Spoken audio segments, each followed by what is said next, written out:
Bonjour et bienvenue sur Yoka Bene. Aujourd'hui, nous allons parler des fédérations d'églises et que réellement que le Seigneur puisse être au centre. Ce partage, ce n'est pas pour critiquer un prédicateur en particulier ou une église en particulier, mais c'est vraiment pour que les enfants du Seigneur comprennent ces choses-là, que réellement le Seigneur soit au centre et dirige ce moment de partage. Amen. Qu'est-ce qu'une fédération d'églises? J'ai trouvé une définition sur Internet, je vais vous le donner rapidement.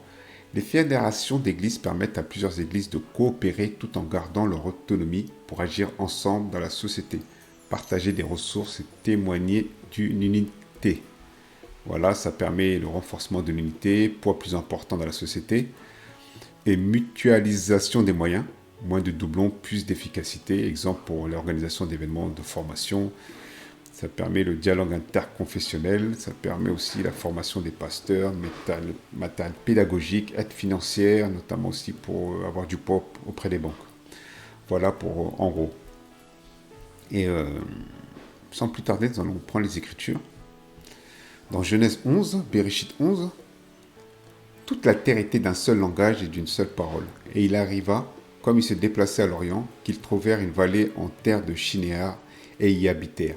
Ils se dirent, l'homme à son compagnon, venez, faisons des briques et cuisons-les au feu. La brique devint pour eux de la pierre et le bitume devient pour eux de l'argile. Ils dirent, venez, bâtissons-nous une ville, une tour dont la tête soit jusqu'aux cieux. Faisons-nous un nom, de peur que nous nous soyons dispersés sur les faces de toute la terre.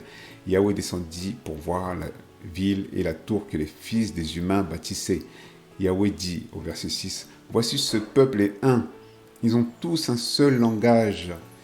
Cela, ils commencent à le faire. Maintenant, rien de ce qu'ils ont projeté d'accomplir ne leur sera inaccessible. Allons, descendons là et là, confondons leur langage, afin que l'homme n'entende plus le langage de son compagnon. Yahweh les dispersa de là sur les faces de toute la terre et cessèrent de bâtir la ville. C'est pourquoi on l'appela du nom de Babel, car c'est là que Yahweh confondit le langage de toute la terre et c'est de là que Yahweh les dispersa sur toutes les faces de la terre. Amen. Babel, je clique ici, porte de El, Babylone. Et donc, fédération d'église, effectivement, un semblant d'unité. Et je pense que beaucoup connaissent par exemple la CEAF. C'est une fédération d'église et si je veux être un peu caricatural, cette fédération représente tous les pasteurs, toutes les églises dont le pasteur est d'origine africaine. C'est vraiment caricatural ce que je veux dire, mais malheureusement c'est souvent le cas. Si le pasteur est congolais, donc les fidèles sont congolais, ils se retrouvent dans la CF. C'est très caricatural ce que je dis, mais c'est à peu près ça. Et qu'est-ce que la CAF? On va commencer d'abord par la CAF. La CAF, donc ça c'est le site ici de la CAF. C'est, je ne sais pas si vous voyez ici, Communauté des églises d'expression africaine francophone. Donc la CAF, il y a pas mal d'églises dont les pasteurs sont d'origine africaine, comme je vous l'ai dit, se retrouvent dans la CAF. Et la CAF, il faut savoir que donc cette fédération-là, à la base, j'avais trouvé cette information-là. Ici, attendez, voilà, ici, je crois, un article, voilà. Dans l'article, qu'est-ce qu'il est dit? La communauté des églises d'expression africaine de France, donc la CEAF, CEAF, était à l'origine la communauté des églises zaïroises de France, CEZAF, née sous l'impulsion du pasteur Intel en 90. Elle est devenue la CEAF pour accueillir les non-zaïrois. Donc le Zaïre, en fait, c'est aujourd'hui ça s'appelle la République démocratique du Congo, la RDC, dont la capitale est Kinshasa. Donc avant ça s'appelait le Zaïre. Donc ici vous voyez, à l'époque ça s'appelait la communauté des églises zaïroises de France. Elle est devenue CEAF, donc pour accueillir donc la ligne 3, les non-zaïrois en intégrant ainsi les apports divers des populations vivant dans les périphéries des grandes villes universitaires françaises, qui se reconnaissent dans une certaine africanité. Donc on parle même plus de chrétienté, il n'y a plus juif, ni grec, etc. etc. Voilà, là on parle d'africanité. Ce qui est très bizarre. membre à part entière de la FPF en 2003. Donc on va voir ce qu'est la FPF. La CAF participe à sa vie et n'en s'en prive pas. Vice-présidence de la FPF, pardon, aumônerie de prison en région parisienne, aumônerie des hôpitaux à Lille par exemple, etc. etc. Voilà, depuis 2003. Qu'est-ce que la FPF? Donc, il y a la CAF en bas. Au-dessus, vous avez la FPF, Fédération protestante de France, ici. Donc, on est sur leur site, la FPF, avec le logo. On va montrer tout à l'heure le logo. Là. On ne voit pas tout le logo, avec la croix de Malte et une colombe au milieu. La Fédération protestante de France, ici. Et cette fédération regroupe aussi pas mal d'autres fédérations, donc, dont la CAF, comme je l'ai dit. Ici, je descends. Voilà, là c'est la Fédération protestante de France, leur site, et voilà, c'est ça l'info que j'ai cherché. Ici, sur le côté à gauche, la Fédération protestante de France, FPF, est l'instance représentative du protestantisme français auprès des pouvoirs publics depuis sa création en 1905. Elle en accompagne son renouvellement et son élargissement dans le pays, riche de sa diversité confessionnelle. Elle propose un témoignage commun au sein de la société par ses services et ses réflexions et ses actions. Donc CAF fait partie de la FPF. Donc il n'y a pas le logo. Avant, c'était un... Ouais, le mémoire, le logo, il était comme ça avant. Non, Fondation du protestantisme. Donc ça doit être un autre logo. Mais je vais vous montrer le logo. Voilà. Donc CAF, FPF. Et avant de vous montrer le logo... Ah oui, voilà. On voit l'ancien logo. Fédération protestante de France. Je ne sais pas si vous le voyez en bas, là, ici en bas à gauche. Ça, c'est l'ancien logo. Je vais vous montrer le nouveau logo. Et ça, c'est un document que j'ai trouvé sur Internet. Donc, la Fédération protestante de France, elle regroupe plusieurs courants religieux, courants pentecôtistes. J'espère que vous voyez mon curseur. Là, je suis en bas à droite. Courant piétiste, courant luthéro-réformé, courant charismatique, courant adventiste. Donc, création ici de la FPF en 1905. Et on voit tous les courants, Armée du Salut. Voilà ici. Vous voyez quoi? Donc, Armée du Salut, Union des fédérations adventistes. Bon, c'est pas très clair, mais Union des églises évangéliques arméniennes de France. Donc, c'est plus l'église du Christ, l'église du Machia, des églises des Français, des Congolais, des Aéros, etc. Fédération des églises coréennes en France. Église protestante malgache en France. Union des églises protestantes d'Alsace et de Lorraine, etc. Luthéro-réformé. Charismatique, Église Ilsong France, donc toutes les églises Ilsong font partie de la FPF. Et voilà, église, voilà, plein, les pentecôtistes, ici on voit pas trop bien, les ADD, Assemblée de Dieu de la Fédération protestante, Assemblée de Dieu de la Fédération protestante, c'est ça, oui. Donc, voyez, on voit pas très bien, les ADD font partie, donc voilà, pas mal de fédérations et d'églises font partie de la FPF, dont la CAF, donc la très grande majorité, dont la très grande majorité des pasteurs, en tout cas d'origine africaine, font partie via leur église, via leurs assemblées, en tant que bâtiment. Et je vais vous montrer autre chose. Je crois que c'est là, voilà, église membre. Moi, je ne vais pas forcément dire les noms, mais là, vous pouvez voir des églises très connues en France. Vous voyez les noms en train de défiler. Donc la plupart là, tous font partie de la CAF. Et la CAF fait partie de la FPF. Vous voyez, je descends. Qu'est-ce qu'on voit d'autre?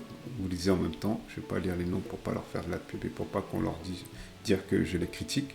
C'est juste pour présenter ces choses aux frères et sœurs, aux enfants du Seigneur. Vous voyez tout cela, etc., etc., etc.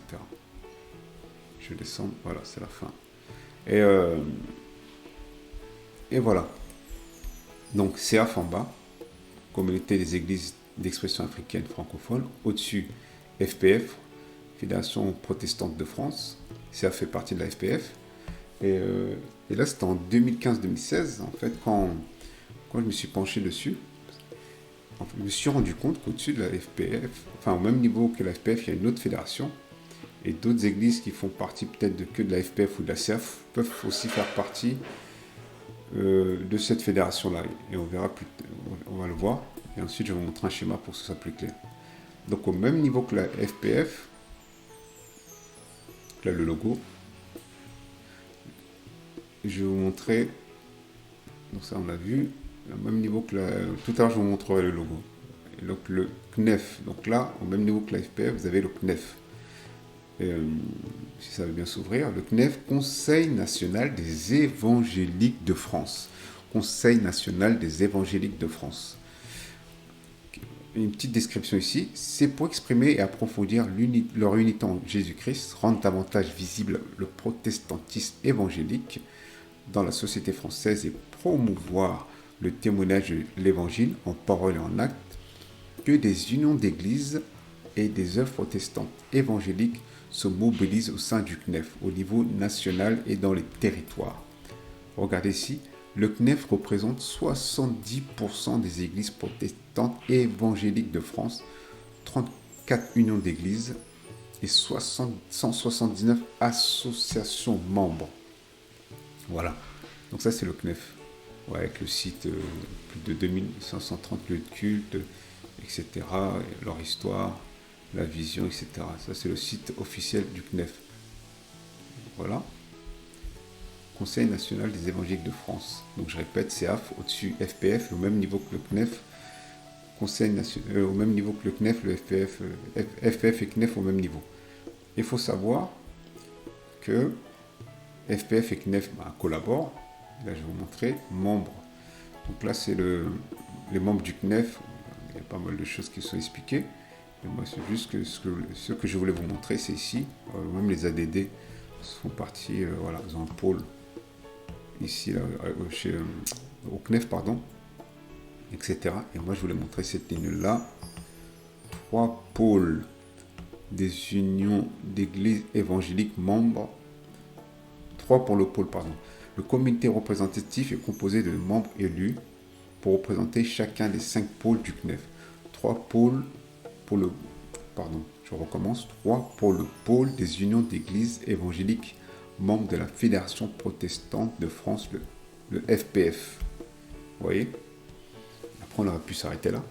Là, je pense que vous avez compris. Et 70% des églises font partie du CNEF. Et on pourrait s'arrêter là. Mais en fait, ce qu'il faut comprendre, et ça, c'est, comme je l'ai dit tout à l'heure, c'est en 2016-2015 que j'ai découvert ça.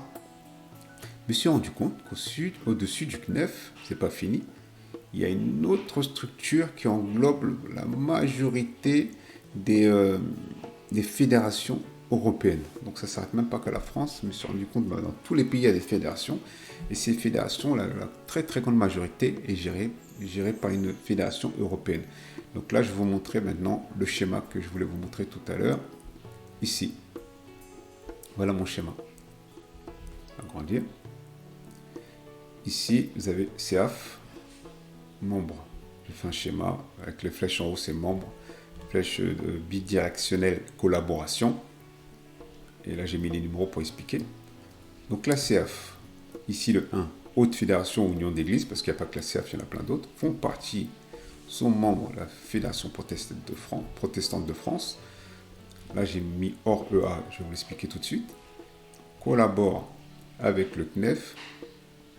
Et le 2 pour dire que 3 membres de la Fédération protestante de France, FPF, siègent au comité représentatif du CNEF. Vous voyez? Et là aussi, en dessous du CNEF, vous avez d'autres hautes fédérations ou unions d'églises qui font partie du CNEF. Et on arrive ici. Qu'est-ce qui se passe? On se rend compte que au-dessus, il y a l'Alliance évangélique européenne, en anglais European Evangelical Alliance, EEA, EEA. Et là, j'ai mis un 3. D'autres alliances par zone géographique, l'Afrique, l'Asie, les Caraïbes, l'Amérique du Nord, etc., etc. Donc vous voyez, ici, au-dessus de ce graphique, EEA. On va aller voir la EEA. Leur site web est ici, EEA, EEA, l'Alliance évangélique européenne. Voilà. avec plein d'informations, avec leur leader, voilà, avec leur leader, etc. Expliquer quelque part ici qui nous sommes, etc., etc. Et là, je voulais montrer quelque chose d'autre.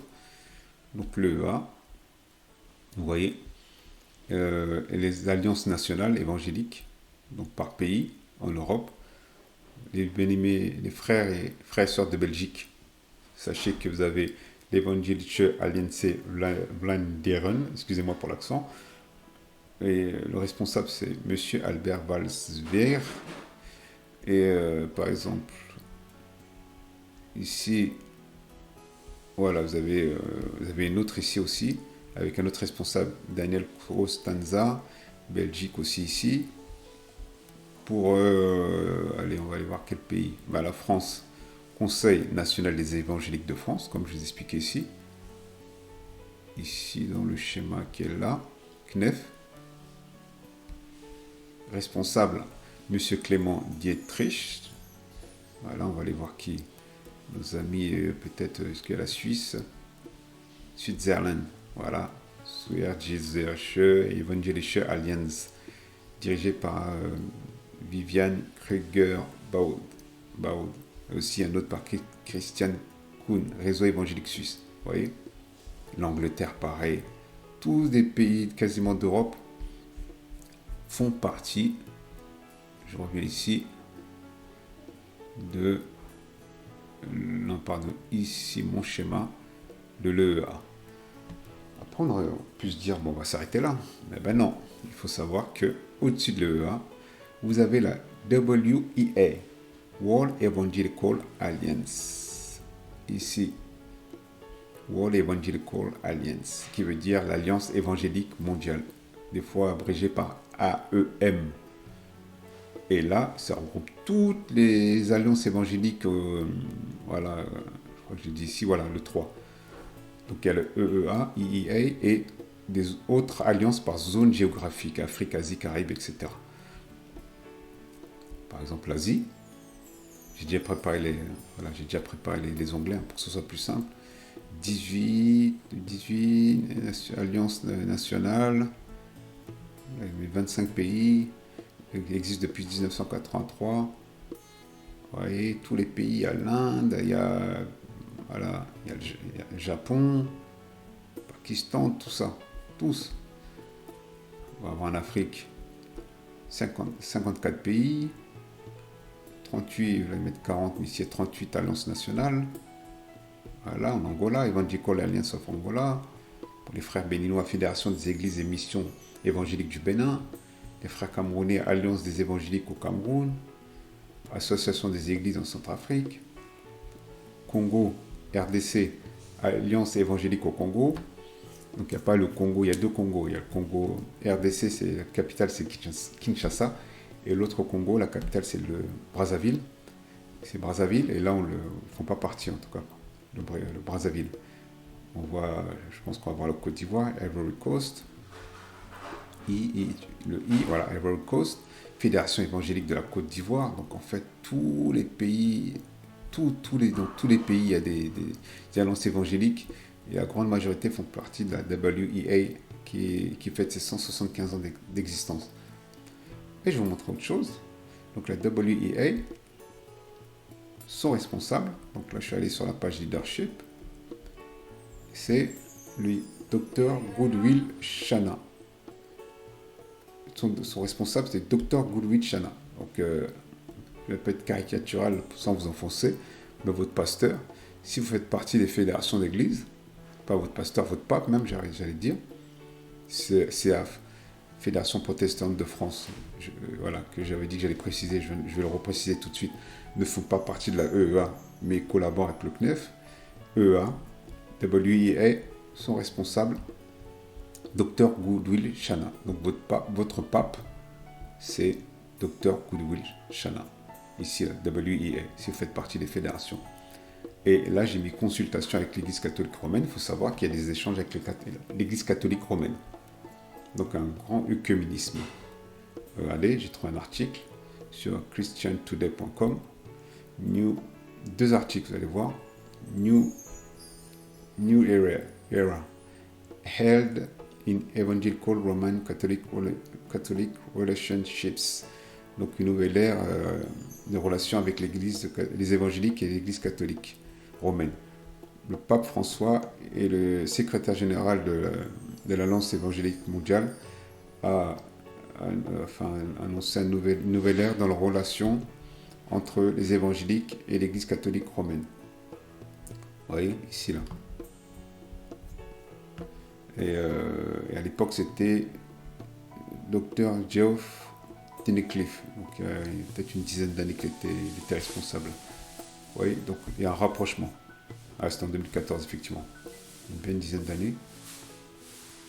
Et si je me souviens, parce que là, comme je vous ai dit, le schéma, je l'avais fait en 2016. Et là, en 2017, par exemple, World Evangelical Alliance under fire for too close links with Roman Catholic Church. Enfin, l'Alliance évangélique mondiale sous les feux pour être trop près avec les liens trop étroits avec l'Église catholique romaine. L'Église, the World Evangelical Alliance is under pressure from member bodies in Catholic majority countries ils sont en train de les accuser qu'ils ont abandonné leur opposition historique face à l'Église catholique et la théologie libéraliste, du libéralisme religieux. Dans une lettre ouverte, 100 organisations évangéliques de 129 pays, l'Italie, l'Espagne, Malte, ils disent qu'ils parlent d'un agenda œcuménique. Voilà, c'est contraire aux décisions des membres, etc., etc. Vous voyez? Donc il y a vraiment, donc ce lien-là que j'ai mis ici, c'est vraiment sérieux. Donc vraiment un lien œcuménique de consultation avec l'Église catholique romaine. Donc votre pape, docteur, comment il s'appelle votre pape là? Woodwill Shana. Je dis votre parce que moi c'est pas le mien, je ne fais pas partie des alliances d'une fédération. C'est lui. Et là, question, qui est à la tête de cette pyramide de fédération de l'Église? Et pour finir, je vais vous montrer quelque chose qui va certainement vous choquer. Vous allez vous dire, mais c'est pas grave, de toute façon, ça a un poids, tout ça, mais nous sommes les premiers à critiquer l'Église catholique romaine, on a fait le même système. Et je pense que beaucoup ne sont pas au courant. Je vais vous montrer un dernier truc, regardez ce qui est écrit, ça c'est sur Wikipédia. La World Evangelical Alliance is an interdenominational organization of evangelical Christian church with 600 million adherents, etc., fondée en 1846. Donc c'est une organisation interdénominationnelle. Qu'est-ce que ça veut dire interdénominationnelle? Pour ceux qui ne savent pas, œcuménisme. Donc l'œcuménisme, c'est l'alliance de plein de religions. C'est pas grave, si toi t'es protestant, t'es évangélique, t'es adventiste, je ne sais pas quoi, on se met tous ensemble, on forme une alliance. Et on est unis, on forme comme dit, on va revenir après dans les Écritures, faisons-nous un nom. Donc votre nom là actuellement, c'est la WEA. Et je voulais montrer quelque chose. Fondé en 1846, to Unite Evangelicals Worldwide, à travers le monde. Donc, c'est pas ça que je voulais montrer. Voilà, History. L'organisation a ses origines dans l'Evangelical Alliance. Donc, c'est une organisation anglaise, la British Organization, fondée en 1846 par 52 dénominations évangéliques. Pour ceux qui savent lire l'anglais, qu'est-ce que vous lisez ici? Freemasons Hall in London, England. En fait, ça a été fondé en 1846 dans un temple franc-maçon. En 1942, ça a pris le nom de WEA, The World Evangelical Alliance, Alliance évangélique mondiale. Mais les sources, l'origine de cette fédération, ça a été fait dans un temple franc-maçon. Voilà. Freemasons Hall in London, de la grande loge de grande unité d'Angleterre. Bref, en tout cas, ça a été fondé ici. Donc, je repose la question. À la base, et je précise, rien ne dit que ce qu'on fondait, cela était franc-maçon. Il n'y a rien qui le dit. Mais de là maintenant, que les fondateurs choisissent un temple franc-maçon pour créer cette fédération d'église, on se pose des questions. Donc je vous repose la question. Qui est à la tête de cette pyramide de fédération d'église? Et pour finir, qu'est-ce qu'il est dit toujours dans Genèse 11? Une tour dont la tête soit jusqu'aux cieux, faisons-nous un nom, de peur que nous soyons dispersés sur toutes les faces de la terre. Vous voyez? Et on l'appela comment cette tour? Babel. Confusion par le mélange, où là ici, on voit écrit, enfin dans la note de bas de page, porte de El Babylone. Je vous laisse avec toutes ces informations, avec le schéma. À vous de vous faire de vos propres idées. Je ne condamne aucune église, aucune fédération. Je pense que les fédérations qui font bien leur travail, qui vont voir les pauvres, les démunis, vont dans les prisons, etc., faire leur travail. Mais là où je mets un bémol, c'est tout ça là, toute cette organisation, cette alliance œcuménique, ça va dans tous les sens. Et le pire, c'est si un jour on décide d'avoir des doctrines anti-Machia, anti-Christ, là j'ai mis les flèches vers le haut, ben, l'information va descendre vers le bas, et tout le monde sera obligé de suivre.